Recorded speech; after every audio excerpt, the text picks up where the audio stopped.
ওঠো। এই দেখো পনির নিয়ে এসেছি, পনির। চলো চলো ওঠো ওঠো, দাদাকে পনির দিয়েছিল, ওঠো ওঠো ওঠো। দাদা পনির নিয়েছি, পনির। পনির পনির এসো এসো এসো। পনির দিয়ে খাবে তো, পনির দিয়ে খাবে তো। ওই যে দাদার পনির করেছিল, পনিরটাকে এই জুসের সঙ্গে একটু মাখতে দিয়েছি, নাহলে খাবে না, সাদা পনিরও খেতে চায় না। এই যে এই যে এই যে কুমড়োটা শুকছে, এই উঠলো, নাহলে শুয়েই পড়েছিল। পনির দেবো তো, চলো পনির দিয়ে খাও।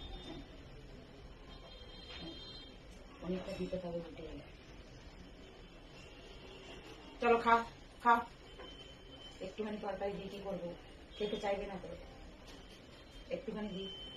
না না না, চলো খাও, চলো খাও। না ওই দেখানা গোছের একটু তরকারি হালকা করে দেখানা গোছের ওই মাখকে একটু দিই, নাহলে খেতে চাইবে না। তুই তো এখন দেখে দেখে দেখে দেখে হালকা না, ওটো ওটো না, কেন কেন, চলো খাও খাও খাও।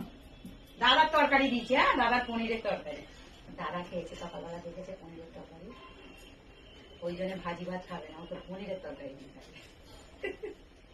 বহুত পরিশ্রম করে খাওয়ার জন্য, মোটে ভাজি ভাত না, কিন্তু ভাজিটা তো খাওয়া ভালো, ভাজি সেদ্ধ করে দিলে ওটা শরীরের পক্ষে খুব ভালো। আমি যেন রোজের ভাজি মানে মাছ ডিম যাই দিই, মাংস দিই, কিন্তু ওর সঙ্গে ভাজি খানিকটা করে দিই।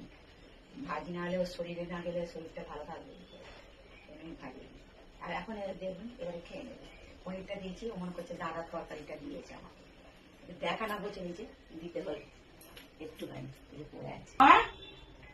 ওকে ওকে ও যে মানে নিরামিষ হলে ওই আমাদের কিছু পনির টনির হলে ওই রকম অল্প করে তরকারি লাভ দিয়ে দিতে হয়, মানে মানে যেন আমাদের খাবারটা খাচ্ছে এরকম, নাহলে আমরা এটা সেটা মানে তরকারি করে খাই তো, আর তেল মশলা ওকে দেওয়া চলবে না তো, ওই জন্য দিই না। কিন্তু দেখানা করছে ওই ভালো পনিরকে টনির তো খেতে লাগবে, দিতে হবে, তবেই এই খাবে।